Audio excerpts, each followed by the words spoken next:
It's my pleasure to speak with one of Utility's most valued partners, Donna Hanson, president of Burgoon Company. Donna leverages her 25 years of experience with small businesses and trade associations to direct the activities of Burgoon Company. She has a passion for caring for those she serves and strives to create a business environment of trust for Burgoon's employees and customers. Burgoon Company is an award-winning supplier of laboratory, industrial, chemical, medical, scientific, safety supplies, and equipment nationwide.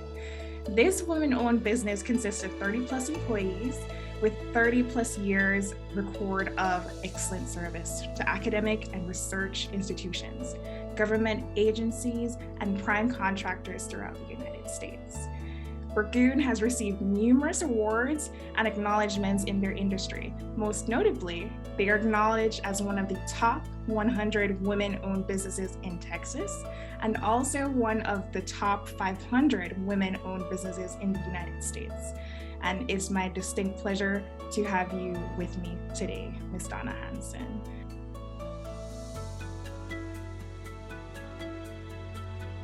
I was prior to Burgoon Company, I was in the micro-sized small business, so very, very tiny businesses. I was consulting, I was doing tax preparation, so it was all on the business side. So I decided later on, as you can tell, this is later on in life, that I decided I wanted to practice what I was consulting, what I was saying. So it was a more of a, do as I say kind of approach. And I've thoroughly enjoyed every minute of this journey that I'm on right now. Women, I think we provide an empathetic path towards leadership. It's not just about the project, and it's not just about the job to be done, although that is what gets us to the table. But it's about the people who are joining us, who are helping get the job done. If we respect, we value, we understand where each of us has come from, I think you just, the job itself actually becomes more valuable, a better job. You go above and beyond.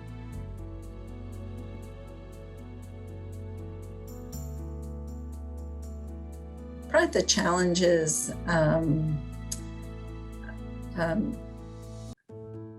probably two main challenges. I think first, being respected in the field, in facility maintenance, in that world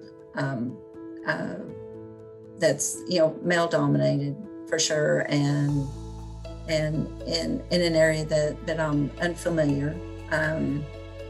And I say I'm unfamiliar because I don't know everything there is to know about facility maintenance. But the second is being heard, because when you're at a table discussing an issue that maybe a facility is having, they don't expect me to know anything, to be honest, about the project. And so I can go about it that two different ways. I can invite a team of experts with me, which I have done, or I can listen to what the issue is and then start asking those questions and asking the deeper questions. And then in that way, you're gaining respect for those around you, but you're also helping to solve the problems or the issues of the maintenance of the facility. So those two, being respected and being heard, are two areas that are very challenging for me.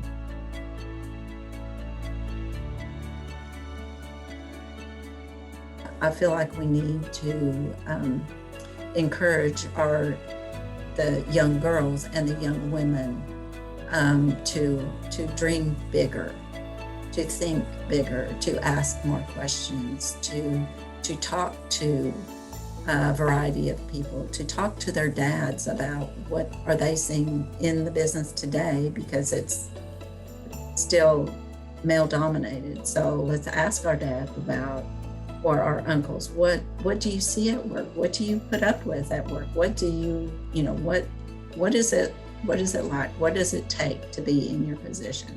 You know, those types of things. And I think if we start talking early, if the dads and the uncles or the moms who have those positions bring it home and talk about it freely at home, then that's where the training begins, right at home around the supper table, or in the car as you're driving to, I don't know, soccer or baseball, or you know, a sporting event. And I think that that we need to encourage them to expect more. Great. So, and know what they want. You know, I haven't always known what I wanted, and you go, I don't, you know, how do you find out what you want? You know, there is that side of it. I agree, definitely. Having women at a young age kind of start having those conversations, and not even just inspiring them to have these conversations, but accommodating those conversations, because yes. I was speaking to one of our previous speakers for the women empowerment discussions we're having here at Utility, and they touched on a very important point where social norms play a huge role, because sometimes maybe the father may want to share something about their business traditions, but may think, okay, maybe because she's a female or a woman, this may not be of interest to her. So in both ways, our women need to dream bigger and have bigger goals, but also the persons in society need to be able to, open the way to accept these women. Right. They have these goals. So it is both ways, for sure. Yes. Definitely. I totally agree. Yeah. What role do men and or the government play in improving the representation and experiences of women in business? So men, I'm going to divide that into two. I think we can address both of those. Men can do a lot to mentor women, you know, the women that work with them, just mentor them and elevate them, let them be visible, let them do the presenting, push them, you know, out front. The ones that, you know, not everybody should be out front, but those that are, you know, let them talk, let them be visible, let them succeed, and give them notoriety for that, and also help with the disappointments. We all have experienced that in our day, and so I believe that men handle and feel disappointment much differently than women do. And so I have learned a lot, you know, talking with others who have met disappointment. How did you handle that? What, you know, why didn't it just absolutely crush you? You know, what was going through your mind? You know, that type of thing. For a woman, the disappointment can be just, you know, stop you dead in your tracks, and that's it. Close the book and you're out of there. And it doesn't have to be. It doesn't have to be. So I think that's definitely a role for men, for women.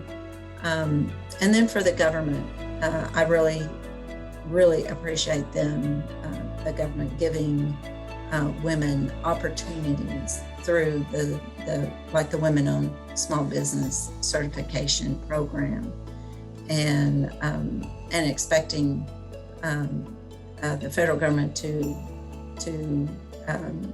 have 23, 25, depending on the agency, women-owned small businesses, giving them that opportunity. I always appreciate being invited to the table because they need to check a box. But I want to stay at the table because they like working with me. I did. I had two. I had one. Well, I had two. I had one. One passed away. So the first one was my mom. She was a stay-at-home mom. However, she probably worked harder than anyone else. Not just raising her daughters, but just her leadership in her volunteer work. She never was paid. So to be able to lead and not get paid, you've got to be passionate about what you're doing. And she was. So her lesson to me over the years was there is a time for everything. You don't have to do everything today. You don't have to accomplish the big goal today. There is, a time and a place. There's a process. Just let that go. There's a time for your education.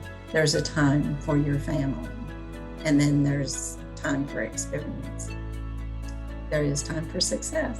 And it is there to be had. Success is. And then I have a business associate mentor, and she is amazing. Just not. I love her the way she mentors, because she'll encourage me and push me out there to be seen, and which I was totally uncomfortable with, completely, but she saw something in me that said, you need to get out there. You have something to say. You have talent. So I was just really appreciate that encouragement, and then saying, you go do it. Just go and succeed. You can do it. So I really appreciated that encouragement on both sides, from my mom and from my business associate. Kind of makes it well-rounded, right? Personal life and business life. Not be afraid to think big, and take your time. Take your time to develop yourself, to get to know who you are as a person, as an individual. There will be lots of people trying to change who you are, and we just have to be really secure in who we are, how we do business, how we are, what our personality is, I think we're most effective when we're being ourselves and not trying to be someone else or who we think someone else should be. So that would be my advice, to develop who you are. Don't be afraid to ask for what you need. And then last, but probably most important, surround yourself with good, solid, honest people. Those are the ones that you really learn so much from. The sky is the limit, but we may not all want the sky, so either.